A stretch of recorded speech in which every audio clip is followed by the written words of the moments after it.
Iya. Lega. Halo, selamat sore, sahabat Indonesia. Ketemu lagi di acara Ngopi Sore. Kali ini saya ditemani oleh dua sahabat saya, Mas Dwi Badarmanto, Mas. Selamat sore. Selamat sore, Mas Rudi. Dan Andre Vincent Wenas. Yes. Selamat sore di Ngopi Sore. Seperti biasa ngopi, ya. Ini kopinya hitam. Biasa Mas Dwi pakai kopi khusus, ini khusus juga nih, Mas? Khusus. Khususnya apa ini? Tanpa gula. Tanpa.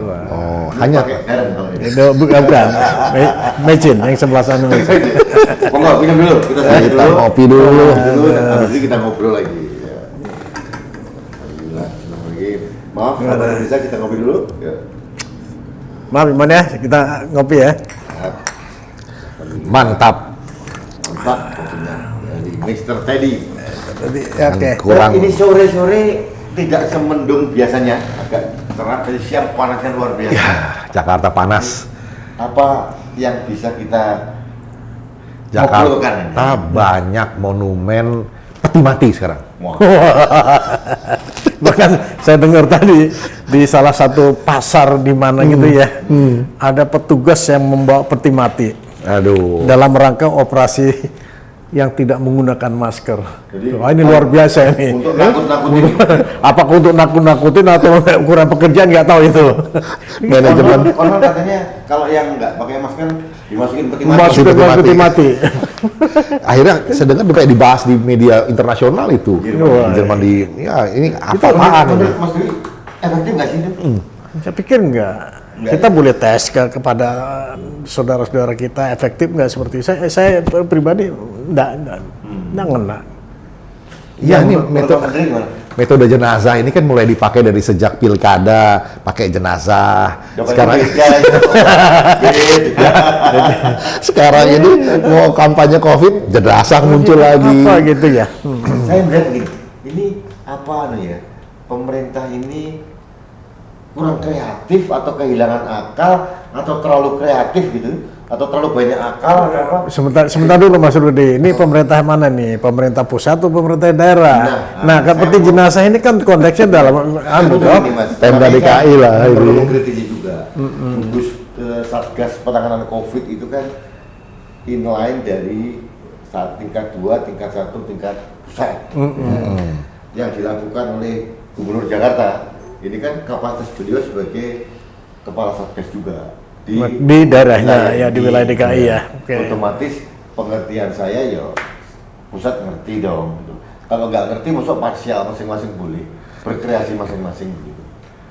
Tapi realitanya kan seperti itu Mas ya sekarang ya. Dari masing-masing kepala daerah itu punya gaya kepemimpinan yang berbeda. Mungkin DKI ini agak-agak lain daripada yang lain gitu loh.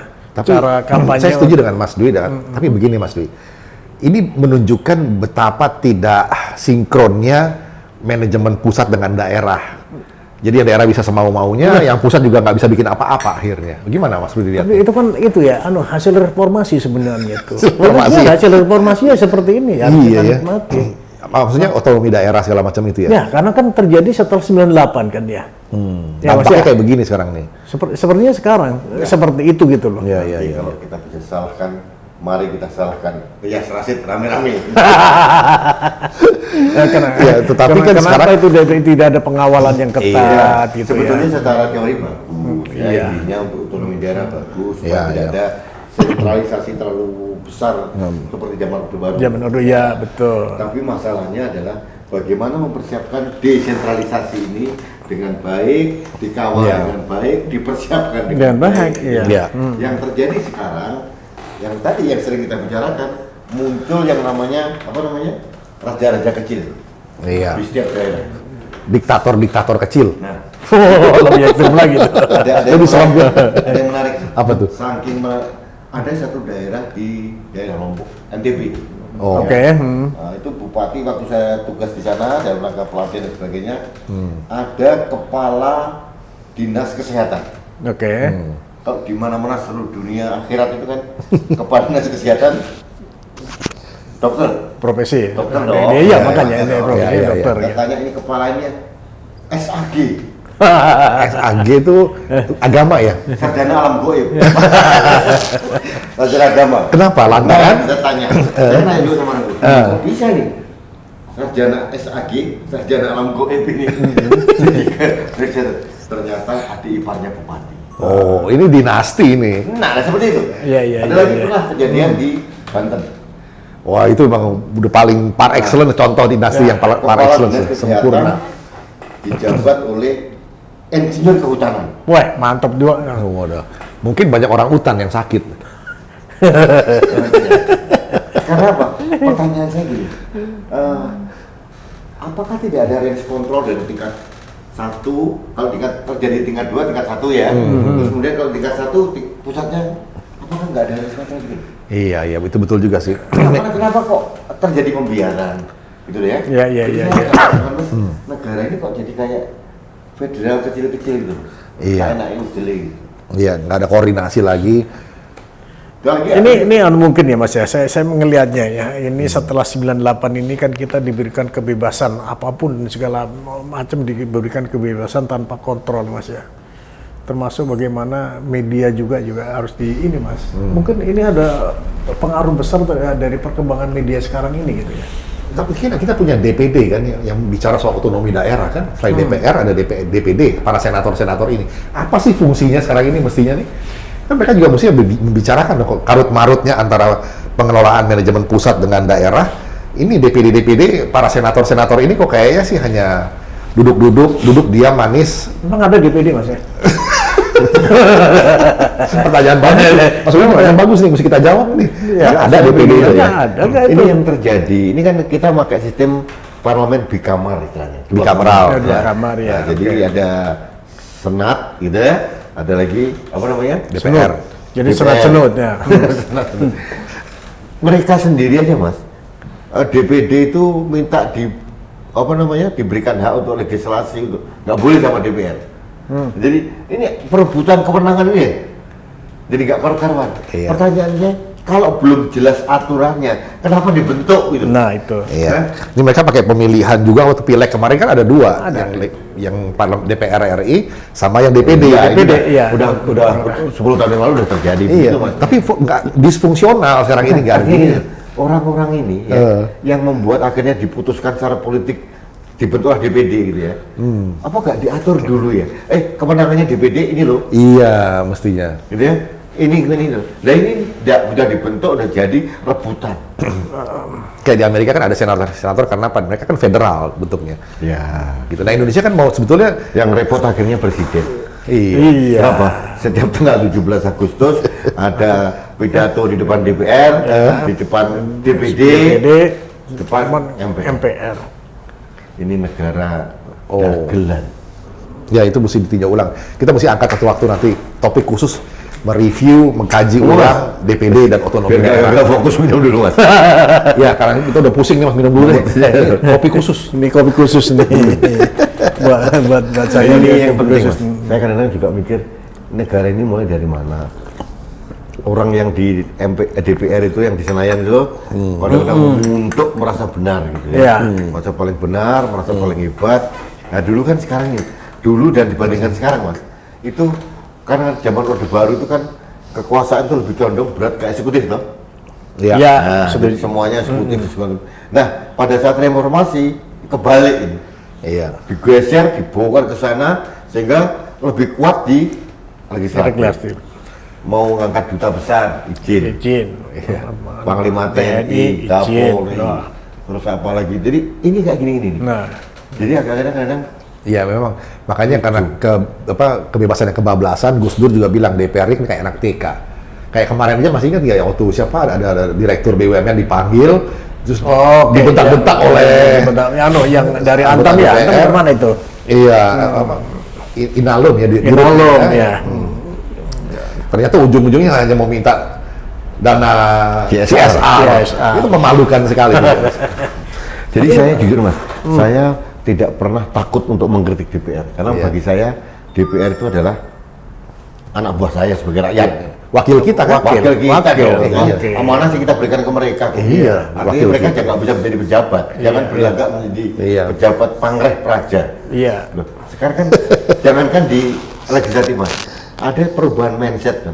Dari dulu namanya Pangreh Projo, Iya. sekarang menjadi Pamong Projo. Iya. Itu pembedaan yang strategis loh. Dari Pangreh nama. itu adalah Pemerintah. instruksi, pemerintah kan. Penyuruh lah ya. Nah, kalau pemerintah. Pamong kan melayani, Melayani. Mengemong. ngomong. Iya. Jadi ini sudah ada perubahan mindset, tapi kan tidak selalu dilakukan. Iya. Banyak pejabat-pejabat sudah dipilih wis koyo rojo tenan ini. Iya. Iya, harus dilayanin ya. Fasilitasnya harus kalau Mas Samin kalau pergi ke daerah-daerah nih Mas, Ya. ada bupati naik pesawat gitu, atau Kapolres atau itu sudah itu dayang-dayang disiapkan. Nah, sebenarnya ini harus mulai dirubah dari semuanya, Mas ya. Yang kita sebut tadi sebagai bos itu juga harus memulai dirinya sendiri untuk mandiri. Jangan sampai bergantung kepada yang Mas Rudi bilang dayang-dayang tadi. Iya. Kan Pak Jokowi udah sering kasih contoh tuh. Ya, Jadi iya, kalau urusan makanya pribadi, itu contoh itu sebenarnya sudah ada. iya, pakai ekonomi urusan pribadi kok, ya kan? Iya. Nah, satu hal lagi yang menarik nih, kemarin di Goa ya Mas ya, ada ini urusan daerah dengan pusat. Untuk ASN mesti hafal apa namanya kemarin tuh? Baca Al-Quran. Baru dan itu Bukan hafal, baca Al-Quran, harus bisa baca Al-Quran. sebagai syarat. Itu apa membaca. relevansinya ya untuk kenaikan pangkat segala macam ya? Ini saya nggak ngerti nih, mereka mencari pejabat yang profesional dan bisa kerja atau cari ustadz, saya bingung. Ada Mas Saya menolak keras, Mas. Menolak keras dan saya sangat mengkritisi bahwa ini tidak benar. Tapi di pusat disetujui ya Mas ya? Nah, ada satu hal, tadi pagi saya lihat katanya, oh saya nggak ada masalah, sudah disetujui Kementerian Dalam Negeri. Saya nggak tahu, kementerian itu kan lembaga nih, Iya. entah Siap. menterinya, dirjennya atau siapa. Tapi perlu diusut lagi nih, ya. Bener nggak dikasih izin? Iya. Nah, pertanyaannya dari DP tingkat 2 ya, Ya, bupati ya, bupati, kok ya. melompat ke Nggak ke provinsi dulu ya? provinsinya, Ditewar jadi apa ini? Nah, reformasi. Provinsi. Atau mungkin gubernurnya partainya lain. Nah, ini buah dari reformasi kan itu sebenarnya kan. Tapi itu kan loh Mas, implikasinya luas loh. Itu Iya. kita melihat perspektif ada diskriminasi, ya kan? Pasti. Terus kemudian bisa jadi ancaman NKRI. Itu Iya. kan menjadi kayak negara syariah ini. Iya. Ini kan bahaya. Kita bicara Bhinneka Tunggal Ika loh Mas. Ya itu kalau Mas, kalau masih ada apa namanya pembiaran ya, mestinya dicegah dari awal yang hal seperti ini. Iya. Saya sih nggak keberatan dengan reformasi. Reformasi itu sendiri kan tujuannya baik tadinya. Iya, reform. karena tidak dikawal. Tapi buahnya ada buah yang bagus, ada buah yang jelek. Nah, buah yang jelek yang ini yang model-model kayak tadi ini nih, kebablasan. Nah. Karena ketidakdewasaan, tidak mature, tidak dipersiapkan semuanya dengan baik dulu, apa aturan-aturannya, role, peran dan tanggung jawab yang harus dilakukan untuk DPD, untuk bupati, untuk gubernur, sehingga semuanya sekarang jadi karut-marut nggak karuan. Iya. Eksesnya tadi lebih loyal kepada ketua umum partai daripada kepada struktur pemerintahan, gubernur maupun presiden gitu. Betul. Ini agak bahaya. Ada beberapa tempat juga Mas, harus ada di daerah Garut atau apa, ada satu panduan untuk pakaian seragam ASN. Tapi yang perempuan harus pakai jilbab atau saya bingung. Apakah semua di sana orang Muslim? Ya. Ini kan, mosok tidak ada orang Garut yang jadi ASN orang non Muslim. Oh, iya. Artinya ini kan sangat diskriminasi, rasis ini Mas. Ini mesti Ya, disamakan. Negara harus hadir, Mas. Hadir, iya. Dan Mas Dwi kan selalu bilang karena apa terjadi pembiaran. Pembiaran. Itu mulai pembiarannya dari sejak waktu masih sekolah loh. Seragam sekolah negeri, sekolah yang dibiayai oleh pemerintah, harusnya nasionalis dan Pancasilais. Ya. Nah, itu seragam-seragamnya ada standarnya katanya yang saya tahu ya. Tapi sekarang ini kan udah mulai kadang-kadang melenceng, ada standar seragam yang berbeda dari yang seharusnya dan itu dibiarkan. Nah, itu tadi masalahnya dibiarkan. Pembiaran. Jadi- Nah, sekarang kita nggak boleh lagi. Karena kan pembiaran sekolah itu. mulai dari TK, SD, SMP, SMA ada yang negeri, nasionalis. Kalau yang berbasis agama juga ada madrasah atau sekolah-sekolah Kristen. Iya. Nah, kalau mau pakai yang beda ya masuk yang sini. Kalau masuk yang negeri ya ini aturannya. Kan nggak boleh dibiarkan, ikuti aja aturannya. Nah, kalau terjadi pembiaran mulai dari sekolah, akhirnya sampai bekerja pun, sampai di pegawai negeri pun, ya akhirnya begitu. Saya malah mengusulkan harus investigasi secara detail yang kasus gua ini Mas, kasus yang itu di Kementerian Dalam Negeri. Bener nggak itu berita itu? Oh, kan itu benar, harus, itu udah benar. harus diyakinkan dulu. Sudah pasti benar. Pasti benar. Ya. Pertanyaannya, benar nggak Kementerian Dalam Negeri Menyetujui. ya? Menyetujui itu. Atau kalau itu ada media mainstream yang terpercaya mengatakan benar memang. Oke. Cuma yang statementnya dia ini loh Mas, karena Kementerian Dalam Negeri setuju kok. Iya. Nah, ini harus diinvestigasi. Kementerian Dalam Negeri yang mana dulu, departemen Nah, justru mana, itu. seksi mana. Nah itu. Nah. Tadi pagi saya jujur aja karena lihat berita itu, karena saya nggak punya WA-nya Pak Tito, gitu ya, saya PH Pak Cahyo. Jadi kita satu grup ya, toh. Nah, Pak Cahyo minta maaf, saya minta pendapat Bapak tentang kasus ini belum dijawab. Belum dijawab. Karena beliau kan punya kompetensi dong. Iya. Pernah jadi Menteri Dalam Negeri. Dan sekarang di ASN. Menpan. Menpan yang menangin ASN, iya. Anu toh, relevan. toh. Ada relevansinya, iya. Kemudian beliau menjawab. Mungkin beliau juga serba salah mau jawab gitu. Koordinasi dulu dengan dalam negeri. Iya kan? Sengkarut ini. Yang banyak Rudi lah. Salah-salah ngomong ditulis. Salah ngomong ditulis repot banget. Tapi udah masuk ke KAB Jadi masalah. sekarang nih. Ya mudah Pak Cahyo mudah-mudahan dengar segera dijawab WA-nya. Tolong Pak Cahyo, Pak Tito ya, apakah benar pendapat atau statement dari Bupati Goa Limpo ini mengatakan bahwa polisinya dia sudah sepersetujuan Kementerian Dalam Negeri. Nah, Ini tolong dicek. perlu ada Dan kalau menurut saya Pak jawaban. Tito ini bahaya. Ya, Untuk kita bicara konteks NKRI, kebinekaan ini membahayakan. kalau itu dibiarkan, Kalau itu makanya dibiarkan. harus dicegah dari awal. Kalau gitu. Itu kan dulu juga pernah terjadi di mana, di Bengkulu ya. Ya sama aja lah. Saya sebenarnya gini, saya kemarin nggak bilang sama Mas Dwi, yang benar itu bukan baca Al-Quran, Iya. yang menjalankan kitab suci, entah kitab suci apapun yang dipeluknya dong. Saya Islam ya Al-Quran, Mas Dwi Islam Al-Quran, Mas Andri Kristen ya pakai kitab. Kitabnya Iya, gitu. Iya. Indonesia gitu. Iya. Iya bahaya Mas. Bahaya karena kita punya presiden Mas kasus Pilkada DKI kemarin, ya toh? Iya. Sudah mulai agak sedikit politik identitas gitu kan. Ini kan nggak boleh dibiarkan kayak begini. Itu bukan sedikit lagi, itu udah terang-terangan. Politik identitas paling brutal itu adalah pada Pilkada DKI. Nah, kemarin. untuk gini Mas Rudi, barangkali ya, ini kan tadi disebutkan sudah carut marut, sudah babalut gitu istilah katanya ya. Ini karena ada proses pembiaran. Sebenarnya belum ada istilah terlambat kalau kita Ya, sebut. tidak ada kata terlambat ya. Negara harus cepat hadir, Iya jaga itu semua, dimulai itu udah tidak ada. Ini banyak hal di semua lini kehidupan, semua di sektor apa nih, semuanya terjadi hal-hal yang seperti ini gitu loh. Karena satu, kalau saya itu karena satu tidak peduli, dibiarkan saja berlarut-larut akhirnya. Iya. Ya. Nah, Seperti ini. Nah, saya konteksnya begini. Saya dulu pernah bicara masalah institusi ormas atau apapun kelompok yang menggunakan identitasnya TNI. Ya pada saat Serupa TNI, yang menyerupai seragam TNI. Saya selalu salut dengan Brimob ya dan Kor Brimob yang sudah ke Kumham untuk mematenkan seragam Brimob itu hal yang bagus itu. Iya, Mestinya. Jadi kalau orang lain belum pakai, terlambat. nggak Saya boleh. tidak tahu sejak zaman saya TNI itu belum punya itu. Berarti ketiga matra belum ada ya? Nah, sepertinya belum ada, hanya skep keputusan dari Panglima sudah ada. Tetapi keputusan dari negara dalam hal ini mestinya segera dipatenkan. Nah, Panglima TNI mohon izin kalau berkenan ini segera dipatenkan. Sehingga kalaupun pada saatnya kita mencegah, melarang orang lain untuk menggunakan seragam yang mirip atau serupa itu ya. yang menyerupai, nah, kita sudah punya dasar hukumnya. Selama ini kita tidak. Saya pernah berdebat lama dengan institusi tertentu karena tidak ada aturan yang ingin mengatur. Nah, saya salut dengan dan Korbrimob yang sudah patenkan ini, Mas. Dia benar-benar menjadi inspirasi. Iya, Ya, itu bisa ditiru dengan institusi dia yang lain, termasuk ASN, termasuk Ormas. Ayo kita patenkan gitu loh. Saya setuju dengan itu. Saya melihat dari sisi lainnya, dari konteks budayanya.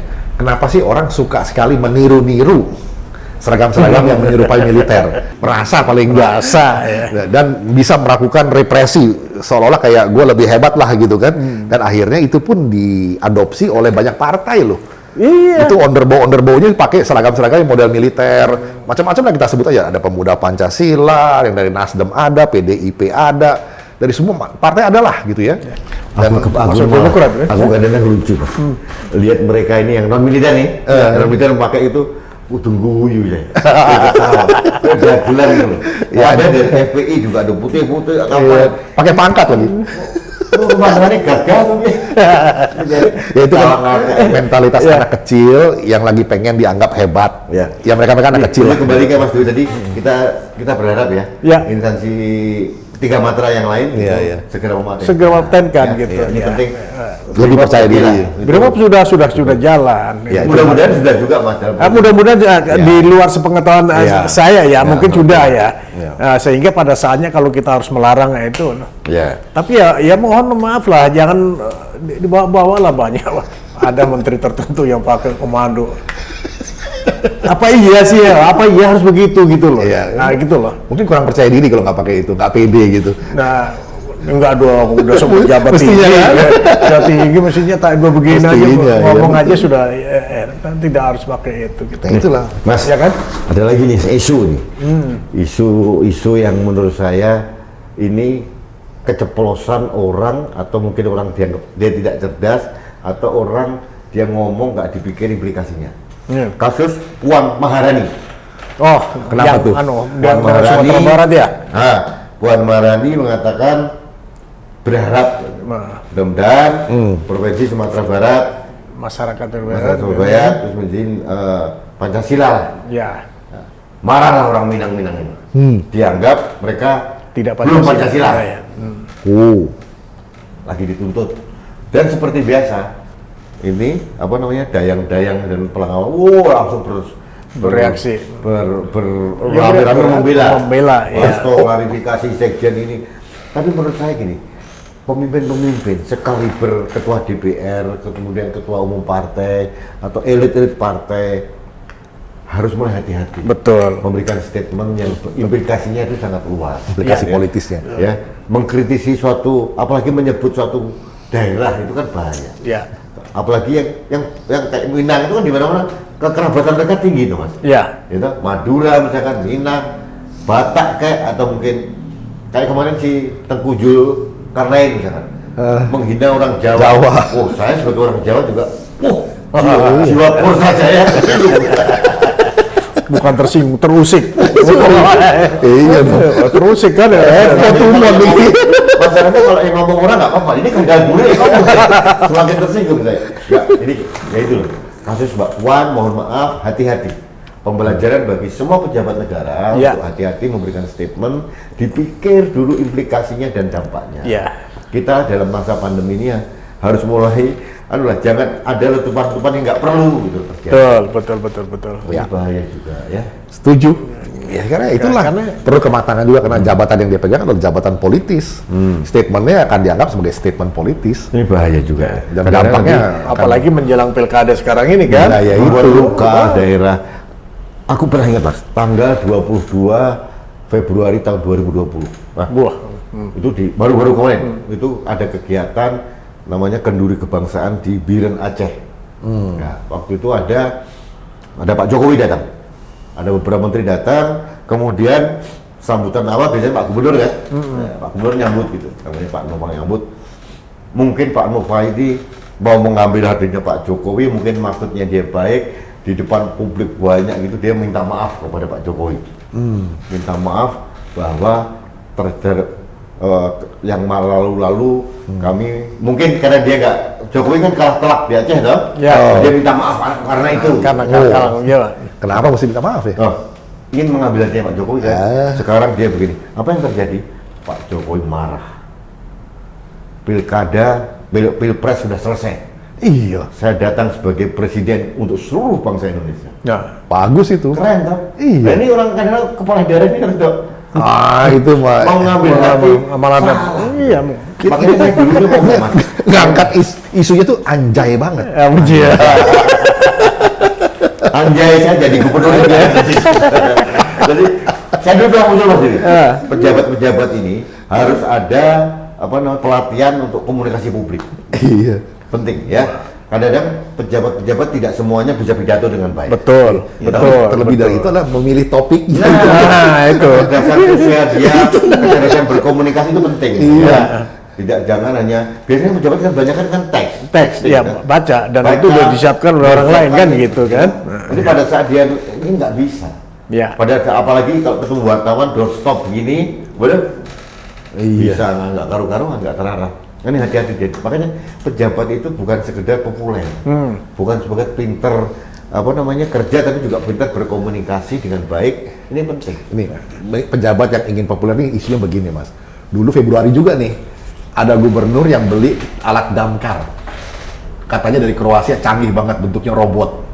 Dia pamer-pamer alat ini di Instagramnya. Kroasia atau Uzbekistan? Kroasia yang lain ya, saya paham. Ini teman-teman juga di Kroasia. Ya itu daerah saya. Kroasia. Nah, Ada yang baru nggak? kopinya habis saya punya nih udah. Seru tadi nih. Iya. Akhirnya itu Februari. Dikritiklah sama fraksi di DPRD Jakarta. Katanya kalau pemerintah provinsi ini sering-sering beli barang mahal, tapi akhirnya nggak kepake. Diomongin, dikritik oleh William, kalau nggak salah dari PS itu bulan Februari. Agustus kejadian kebakaran di Kejaksaan Agung. Bener, nggak kepake juga tuh alat yang mahal-mahal dibeli 8, sekian miliar. Ada nggak?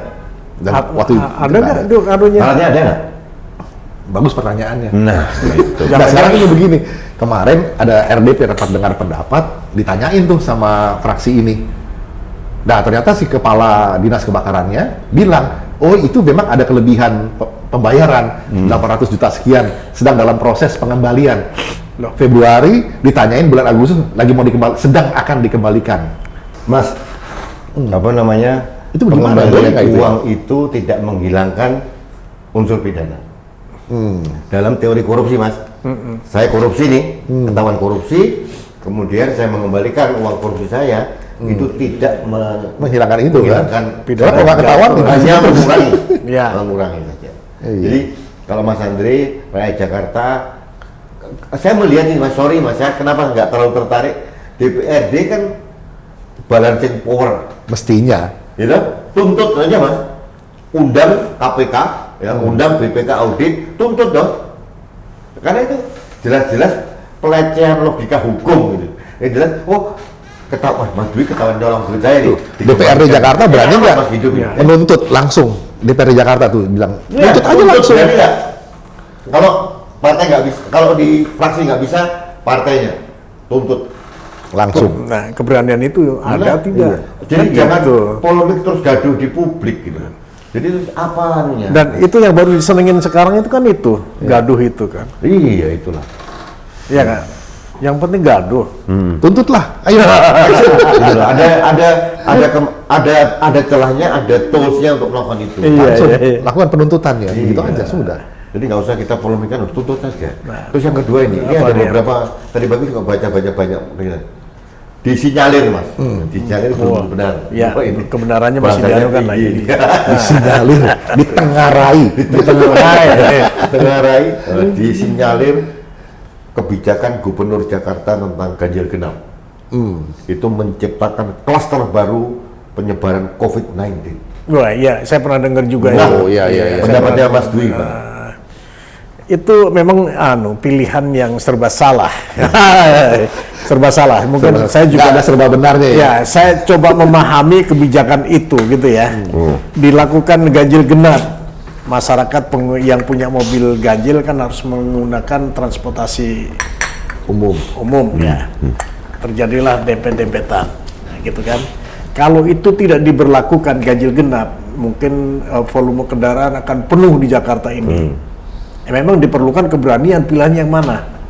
Oke, kalau Nah, kalau saya Oke. itu lebih milih kepada tidak diberlakukan ganjil genap. ganjil genap, biarkan macet. Tapi kan ada di Distancing. di kendaraan masing-masing. Dibandingkan kalau ada ganjil genap, Numpuk orang-orangnya. numpuk orangnya. Nah, orang kita kan masih seneng numpuk-numpuk itu, Sopoy. ya. Pokoknya PT-PT itu seneng gitu. Iya betul. Ya nggak? Betul. Nah, ini pilihan saya kalau saya Udah bilang nggak boleh demo, masih demo juga, empet-empetan juga. ini tuh. bukan karena mobil saya genap loh ya. Tetapi ini saya coba mewakili masyarakat yang kena. Oke. Memang diberlaku, jangan ada ganjil genap lah. Saya sependapat. Mas Iya, Denny memang, punya betul, persepsi memang apa? pilihan yang sulit tuh. Tapi itu yang paling sedikit buruknya di antara pilihan-pilihan lainnya yang juga memang susah ya. Iya. Ya kalau dia di mobil masing-masing kan masih paling nggak masih ada distancing dengan orang lain. Ya, itu. Kalau semuanya akhirnya dibatasi, ya numpuk lah. Terjadi konsentrasi di halte-halte di kendaraan umum. Dan itu membuat potensi risiko itu jadi lebih besar pastinya. Ya, tapi masalahnya kenapa ada orang memotret masalah ganjil genap karena memang angka penyebaran COVID di Jakarta ini tinggi, Mas. Ya. Yang paling tinggi di antara Paling tinggi sekarang. paling tinggi Iya. sekarang. Jadi kemarin Pagi ini udah sampai 1.000 atau berapa tuh? kemarin Surabaya juara kan, Ya. sekarang diambil Sekarang lagi. disalib ini. Jadi memang argumentasinya Pak Gubernur karena tracing mereka paling besar dibandingkan provinsi yang lain sehingga deteksi terhadap orang yang tertular itu lebih banyak, masuk akal juga. Oke. Oke. Tapi mungkin yang katakan Mas Dwi tadi benar bahwa harus dicoba dibuat satu policy yang smart gitu ya, tidak menciptakan kerumunan gitu. Intinya pada saat ganjil genap tidak ada, apa yang terjadi? Orang di busway berkerumun, Betul. di Numpuk MRT itu. berkerumun. Iya. Dan orang kita ini, Mas, susah banget untuk disiplin. Untuk protokol MRT nggak salah, sudah membuat aturan. Ya. Busway juga sama, tetap aja kan gerombol nggak karuan. Jadi ya, itu jadi kan agak susah. Jadi intinya kita usulkan supaya sementara ditiadakan dulu. Ditiadakan dulu, iya, ditiadakan dulu. Biarlah kita bermacet-macet Macet ya, nggak nggak apa-apa. masalah, Ya. gitu loh. Jadi semuanya juga harus memaklumi, termasuk, mohon maaf nih, bos-bos yang ada di kantor, kalau ada stafnya yang terlambat ya dimaklumi, karena memang kondisinya seperti itu kan begitu. Yang terakhir saya boleh nanya ke Pak Militer nggak? Apa Ini masalah nih? lalu lintas. Aku itu Mas, ya, saya itu tahu aturan Undang-Undang Lalu Lintas nomor tahun 2012 atau berapa, 14 atau berapa itu ya. Yang terjadi Mas, di Jakarta ini kan orang macet nih, Ya. sering banget Mas. Paling saya itu mangkal tuh kalau ada mobil, kuik di belakang itu. Ya. Kuik. Hah? Oh, pasang sirine. Saya pikir pejabat atau siapa, ternyata bukan. Nah, itu. Ya. Dan, Betul. wah, mau angkanya minta ampun saya Mas. Itu kan sama kayak. Nah, begini. Kasih pencerahan Mas, supaya saya nggak mangkal atau membuat saya semakin mangkal nggak apa-apa. Wah, Sebenarnya begini, saya juga pengguna jalan juga ya. Sebenarnya saya menganutkan, saya paling tidak suka dengan yang orang-orang tertentu yang menggunakan cara tertentu juga biar mendapatkan tertentu juga Privilege gitu. privilege yang lebih. itu aparat atau bukan sih? Tidak semuanya aparat. Iya. Dan begini, saya mengusulkan juga kepada aparat pun tidak harus. Tidak harus, kita berikan contoh lah kepada masyarakat. Kita berikan, mereka juga punya hak untuk tepat waktu. Mereka punya hak juga untuk memanfaatkan waktunya. Dan kadang-kadang- ya, kalau memang takut terlambat, ya mestinya Dari dia awal. berangkatnya lebih pagi Berangkat. gitu loh. Jangan memanfaatkan ribut-ribut. Nah, celaka lagi nih, ada pengguna juga, mungkin pejabat lah, tapi Pakai saya patwal. patwal itu bukannya 1, 2, bisa 4, 6. Untuk apa gitu loh. Kalau mau nggak terlambat, berangkatnya lebih pagi gitu loh. Nah, celakanya lagi ya, mohon maaf, ada orang-orang tertentu yang semestinya tidak berhak menggunakan Patwal. fasilitas patwal atau fasilitas itu, tetapi menggunakan. Nah, itu yang lebih parah lagi. Kok bisa? Nah, inilah. Bayar kali. Ya, kalau nggak bayar mana bisa, Mas. Artinya apa? Pembiaran lagi, ya Pura-pura nggak? nggak tahu. Itu kan pembiaran lagi. Semua bisa diatur. Nah Mas, gini. Kalau pakai patwal barangkali lebih sopan. Tetapi Mas, kalau Mas. yang pakai lampu itu apa namanya, Mas? Strobo itu. Wik.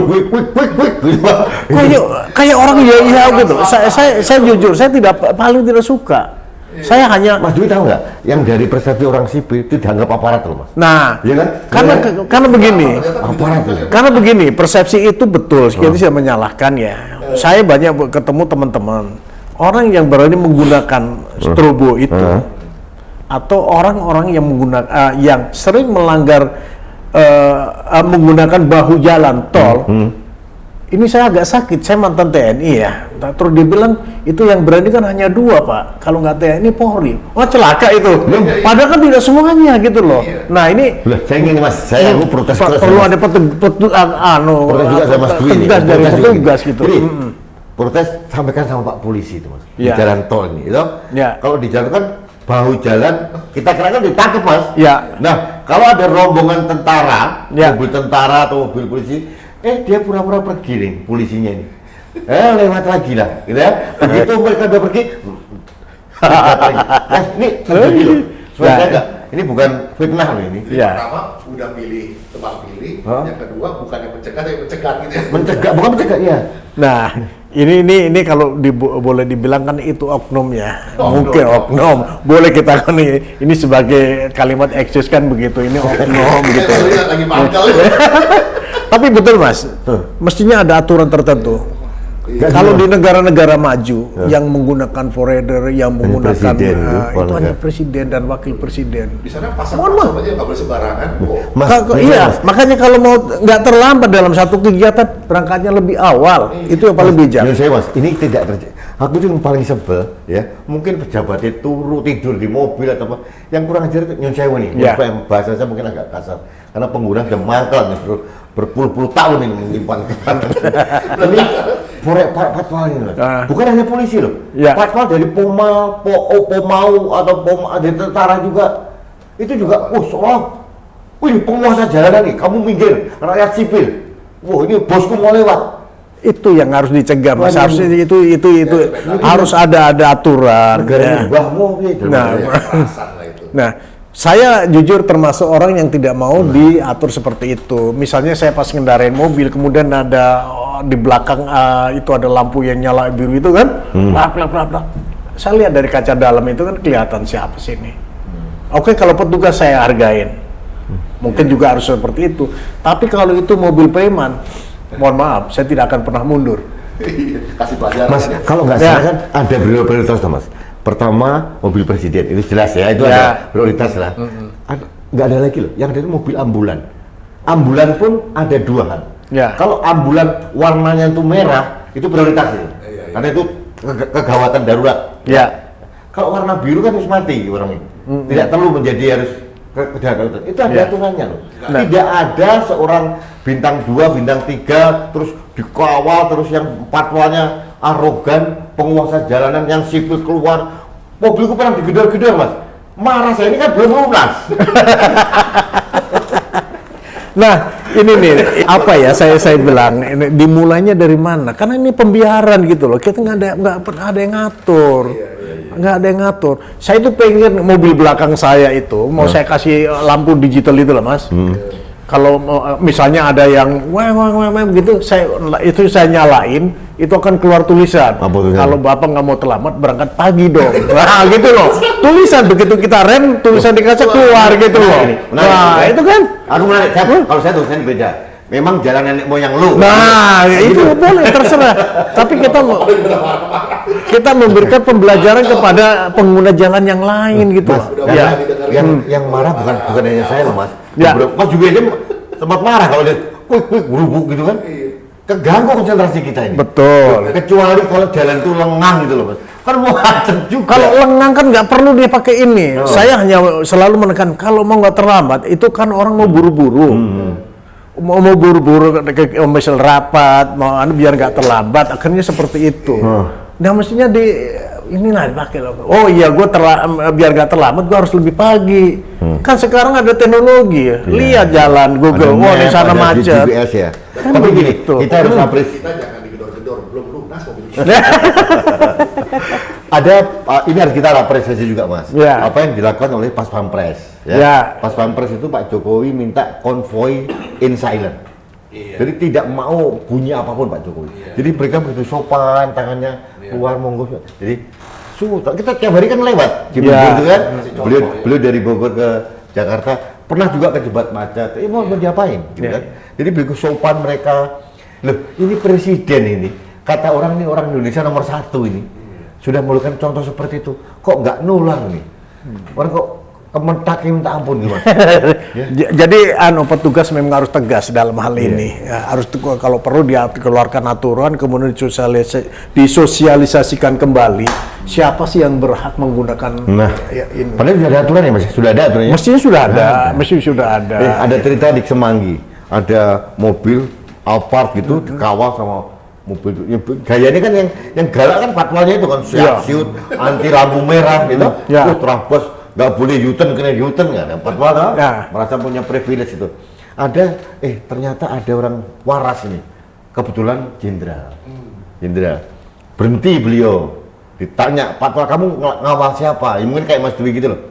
Ternyata begitu dibongkar, istrinya pejabat siapa yang mau fitness, Mas? Aduh, ini yang nggak boleh seperti itu. Ini di Semanggi, Mas, ini belum tahun ini juga memalukan. Ya, itulah mentalitas terabas itu tadi itu. Karena pembiaran kok, saya bilang. Jangan pernah dibiarkan yang seperti itu. Muncullah. Ya. Baik, kita sudah cukup marah-marah gitu. Sebenarnya ini nggak marah. Ini kita berikan masukan itu, Mas ya. Yang penting bapak polisi terutama, mohon maaf karena bapak-bapak itu adalah pelindung kami dalam hal Kamtibmas gitu ya. Lakukanlah penindakan hukum secara tegas tanpa tebang pilih dan yang penting itu mencegah. Jangan suka mencegat, Pak. Ya, ini penting ya. Jadi supaya kami tetap respect pada bapak sebagai pelindung kami. Ya. Mas Dwi, sudah kita. Oke, minum kopi dulu. Ya. Minum kopi dulu. Kopi dulu kita. Ya. Oke. Monggo. Ya. Mas. Ya. Ini habis maghriban kemana kita? Maghriban sholat dulu. Habis sholat. Baik. Baik. Sajadahnya di mana, Mon? Baik, sahabat Indonesia, terima kasih sudah mendengarkan obrolan kami yang alur ngidul.